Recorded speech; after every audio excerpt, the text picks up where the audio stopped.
Bonjour, je suis Laurent Bell. J'ai fondé la Philharmonie de Paris, dont Mercedes Serra tout à l'heure vous a montré une image du lancement qui avait été opéré par BETC en 2015. Donc, vous parlez d'un sujet qui est moins French Touch, puisqu'il concerne la musique dite classique. Ce matin encore sur France Culture, cette musique était présentée comme une musique en péril par absence de renouvellement des publics, c'est-à-dire que les jeunes délaissent la musique classique. Alors le constat correspond plutôt à une réalité effectivement qui a été celle notamment de jusqu'à la fin du XXe siècle et qui est encore partiellement vraie. On va dire que ce qui caractérise la musique dite classique, compte tenu des grandes formes, opéra, grands orchestres et autres, c'est que c'est un art présenté comme un art assisté. Grosso modo, pendant encore longtemps, jusqu'à 10-20 ans, les institutions étaient financées à 80% par l'État.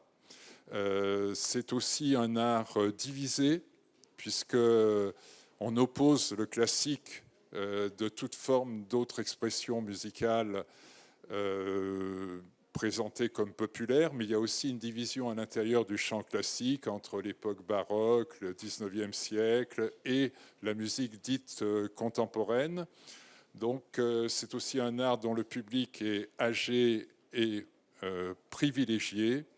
Donc et c'est aussi un art enfin dont le mode de présentation du concert, le rituel, ne paraît pas adapté aux usages de la société actuelle. Alors on peut dire que, en revanche, il y a peut-être un élément qu'on pourrait relever, c'est que quand on parle de French Touch, on parle de la scène électronique, bien entendu, du début des années 90, mais cette scène électronique, elle a démarré en partant d'expérimentation, de sons et de techniques qui avaient été développées des années 50 aux années 80 par les radios publiques, par des studios publics, par des universités publiques, mais simplement la musique qui se faisait à cette époque est restée dans un cénacle très étroit. Et ce qui a fait le succès de la French Touch, c'est bien sûr d'avoir réussi au plan mondial à populariser la scène électronique.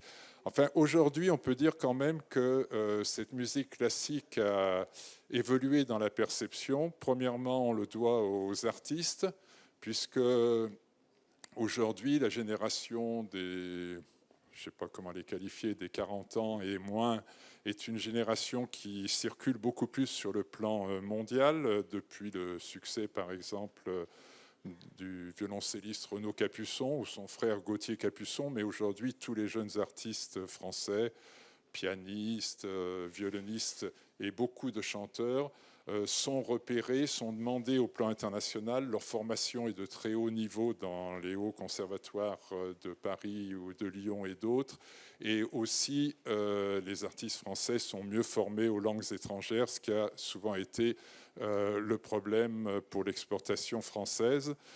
On le doit aussi à des orchestres et formations, principalement dans le champ de la musique baroque, non seulement les plus inscrits anciens comme William Christie et d'autres, mais la jeune génération comme Raphaël Pichon qui est demandé dans le monde entier, pour ne citer que quelques noms, mais je pourrais bien sûr multiplier les exemples.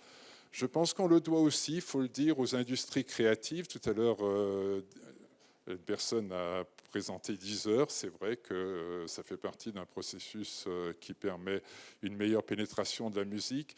Mais c'est vrai aussi par le fait qu'un certain nombre d'industries créatives ont travaillé sur des usages de démocratisation, notamment au niveau de l'éducation. Par exemple, vous avez Newsweek qui a inventé des partitions numériques, donc qui nous libèrent de tout le champ des partitions papier, qui sont très importantes pour tout enfant, tout jeune qui veut apprendre la musique.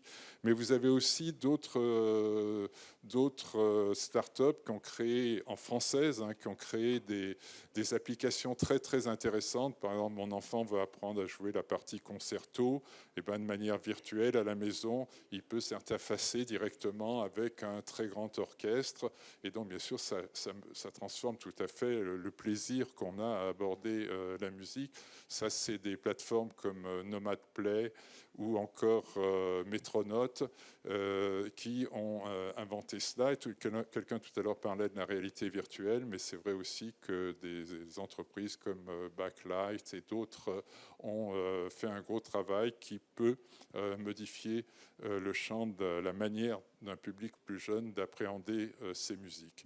Enfin, on le doit parce que le champ des institutions s'est quand même beaucoup modifié. On n'est plus dans la caricature d'une musique qui regarde les autres de haut et les modèles évoluent. C'est le cas de la Philharmonie de Paris qu'on a créée à La Villette, où on est vraiment dans un modèle 360 degrés, où le classique côtoie toutes les autres formes d'expression, musique du monde, jazz, pop, électro et j'en passe, où le concert n'a pas l'exclusivité, mais où les 500 concerts annuels côtoient des expositions musicales, énormément d'activités éducatives, ateliers, des orchestres d'enfants dans les quartiers en difficulté, jusqu'à une philharmonie des enfants pour les 4 à 10 ans qui a été inaugurée récemment.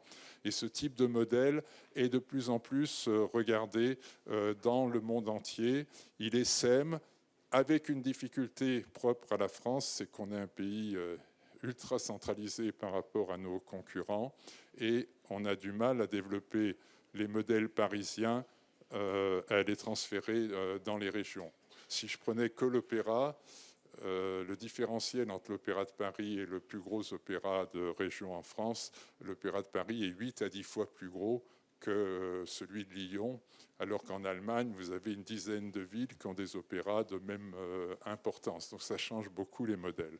Bon, en conclusion, ce que je voulais simplement évoquer, et c'est pour donner une note d'optimisme, c'est que le modèle français, même dans un domaine comme la musique classique, est de plus en plus regardé à l'international. Et pour moi, ce qui me paraît important, c'est plutôt d'en tirer une leçon générale qui dépasse la musique classique. Aujourd'hui, la difficulté, me semble-t-il, dans le domaine de la culture au sens général du terme, c'est de dépasser un certain nombre de discours, en tout cas d'oppression que nous rencontrons dans les discours dominants dans les médias, ceux qui vont vers le populisme et le déclinisme ambiant. Et c'est de défendre un modèle où les différents niveaux de partenaires puissent s'unir plutôt que s'opposer. Et dans mon idée, je pense que l'avenir pour la culture, la musique, mais tous les arts aussi, c'est une alliance entre l'État, je dirais la puissance publique, reconnue dans son rôle d'impulsion et de régulateur, les acteurs professionnels et locaux, et aussi le secteur privé, c'est-à-dire qu'on cesse d'opposer un champ prétendument savant, une culture patrimoniale d'un côté et le divertissement de l'autre, mais qu'on regarde le tout dans une dynamique d'ensemble. Voilà, merci.